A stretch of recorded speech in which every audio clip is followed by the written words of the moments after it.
Jr. was a kid, his father used to put him on his shoulders and help him hit the speed bag. He says, when my dad comes out of jail, I'll be there for him. I'll put him on my shoulders and make him a better life so he doesn't have to eat bologna sandwiches the rest of his life. Not that there's anything wrong with bologna. No, but exclusively it's not good. It's a family affair. Floyd has his uncles, Roger Mayweather, of course, a two-time world champion, and Jeff. in the corner, and Jeff, thank you. I knew I'd forget one of those Mayweathers. Jeff, who is a fine boxer as well, both working with him, and you can't learn from two better guys. Here on ESPN on October 11th in Las Vegas, we saw Floyd Mayweather with a second-round knockout of Roberto Apodaca. Mayweather won a bronze in the Olympics. In fact, on July the 31st, he became the first American in 20 years to beat a Cuban in the Olympics as he edged Lorenzo Aragon 12-11, then lost that controversial fight in the bronze medal round to Serafim Todorov, and many felt Mayweather was a winner. Yeah, I thought he won that bout, and I thought Floyd Mayweather could have easily emerged as the boxer to win the Val Barker trophy in that Olympic tournament. You know, in his first pro fight, Apodaca landed only 2 punches against him. It was a short-lived fight, but he literally landed only 2 punches.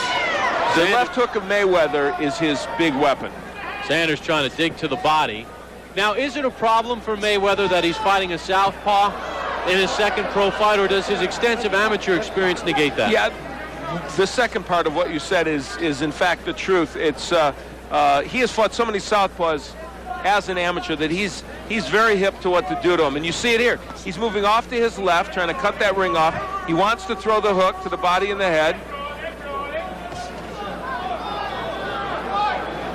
And you feel footwork is the key? Yeah, it really is. You want to move to your left, and you see Mayweather doing it, get his left foot outside the right foot of the southpaw you're fighting, and that's where Mayweather is. He's trying to get that hook in there.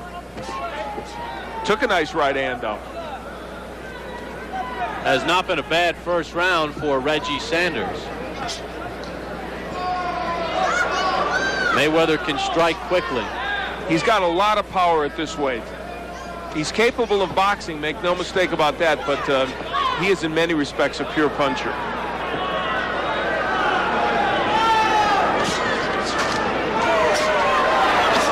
Mayweather hooking to the body.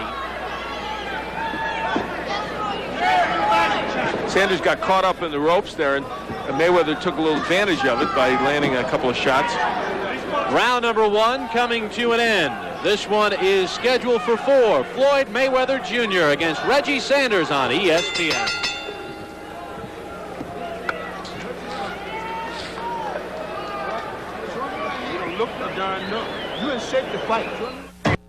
Right here at the Tingley Coliseum in Albuquerque, it's about 45, maybe 50 degrees indoors. And Floyd Mayweather Jr. and Reggie Sanders continue with their scheduled 4-rounder here in round 2. And look at Sanders putting his punches together. He says, I don't care if you're an Olympian. I don't care if you get good press clippings. I don't care if your uncle is a champion. I came here to try and win this fight. That's what I'm doing.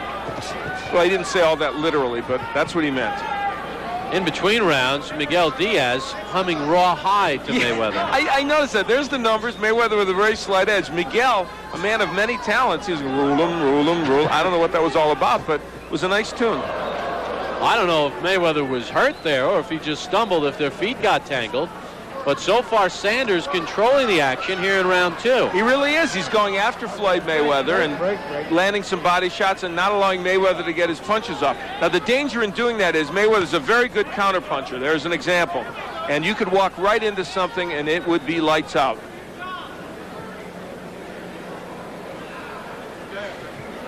Kind of fun to be on in the afternoon. We're night owls on boxing. Very seldom on ESPN are we on in the afternoon. We're hitting the oh, good hook. There's the hook by Mayweather.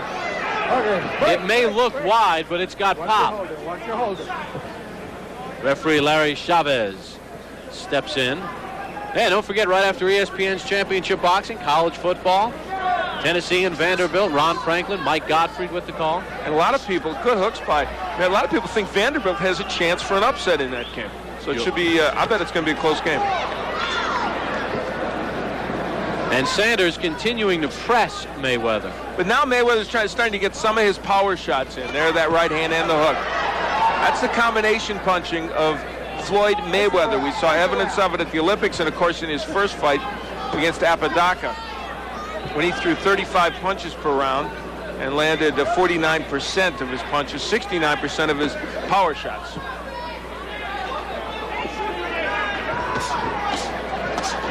That's what you do against the lefty. You whack away with left hooks to the body and the head. Final 30 seconds of round 2. And I wouldn't be a bit surprised if Jeff, who is still an active boxer, gets in and is very adept at switching, spars with Floyd and gets in there and works as the lefty when they're facing a lefty. Final seconds of round 2, scheduled for 4. Floyd Mayweather and Reggie Sanders on ESPN. Round number 3 underway in Albuquerque. Bob Papa along with Al Bernstein on ESPN's Championship Boxing. Floyd Mayweather, a bronze medalist in the '96 Olympics, taking on Reggie Sanders. And so far, Al Sanders has not backed down from the high-profile Olympian. No, he really came after him in the second round, but Floyd Mayweather reacting very, very well, counterpunched extremely well, and had himself a very good second round. And this will give us an indication of how well Mayweather did in round 2. Landing right at that 49%, which is exactly what he landed in his first pro fight overall. Nice to see Bob Canobio and Logan Hobson from Punch Profile make it here to Albuquerque. Of course, they worked last night's show on the Deuce in Roanoke, and they made it here with time to spare. Driving through winding roads in the Ozarks to get to an airplane, this is what I call dedication, or possibly insanity. I'm not sure which. Sanders giving Mayweather enough movement to negate Mayweather's jab.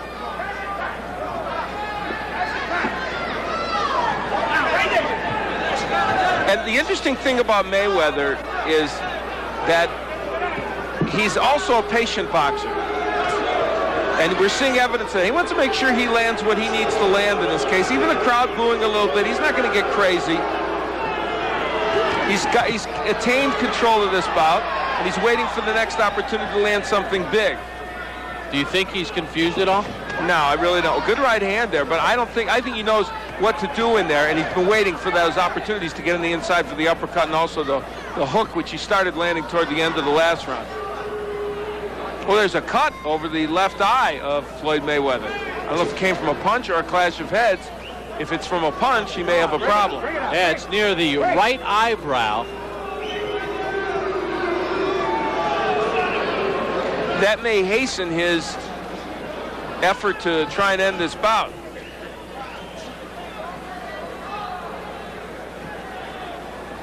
Right now, Reggie Sanders doing a pretty good job of making himself a target Mayweather can't hit.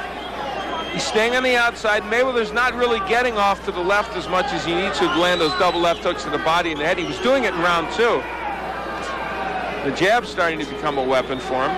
Fans here in Albuquerque not pleased with what they're seeing from the Olympian. He got a nice ovation when he entered the ring. Well, it's been a more tactical third round, but Mayweather's doing pretty well here in this round, using the jab now, establishing that. Final 10 seconds of round 3. I have to give Sanders some credit, though. The fourth and final round to come after this timeout. ESPN's World Championship Boxing is brought to you by Brewery Fresh Budweiser, who reminds you fresh beer tastes better. Adonis Cruz will challenge Johnny Tapia for his WBO Junior Bantamweight Championship. Look at him. He's all bundled up, Al. He's got the Columbo look there with that raincoat. But, you know, this is his first fight outside of Nicaragua. And he was bothered the other night at the weigh-in and everything. He was chilly there, so he's got to be cold. This is going to make a difference for him. And that was in a hotel ballroom where the temperature was in the mid-50s. He will step into a ring that is no more than 50 degrees. Welcome to the United States. Yeah.